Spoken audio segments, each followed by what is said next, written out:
আসসালামু আলাইকুম এভরিওয়ান, কেমন আছেন সবাই? নতুন মাস যেহেতু শুরু সেহেতু সবার এটিএম কার্ডে এখন বেতন ঢুকে গেছে, তাই এখন আমি যাচ্ছি আমার এক সাদিকের কাছে, কারণ গত মাসে তাকে আমি কিছু টাকা ধার দিয়েছিলাম, সেই টাকাটা আজকে আনতে। তো এটাই হচ্ছে তাদের ভিলা, আমাদের ভিলার পাশেই। তো ভাবলাম ডিউটি থেকে আসলাম, বসে না থেকে যাই টাকাটা নিয়ে আসি, কারণ বাড়িতে টাকা পেঠা লাগবে। তো আমি সিঁড়ি বেয়ে ওপরে চলে গেলাম, কারণ তার রুম হচ্ছে দ্বিতীয় তলায়। আমি ওপরে আসতে দেখি আমার আরেকটা সাদিক, তার সাথে দেখা হয়ে গেল। সে রান্না করে আসলো, তো সে কি বলে চলুন শুনুন।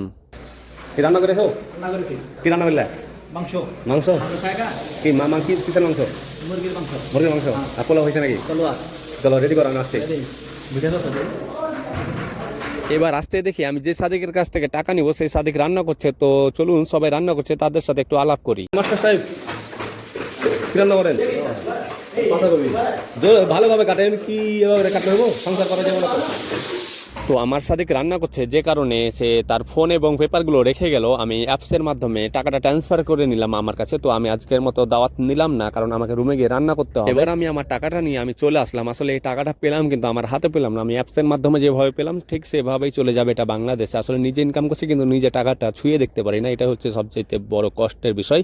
তো আজকের ভিডিওটা কেমন হলো সবাই জানাবেন। দেখা হবে পরবর্তী ভিডিও।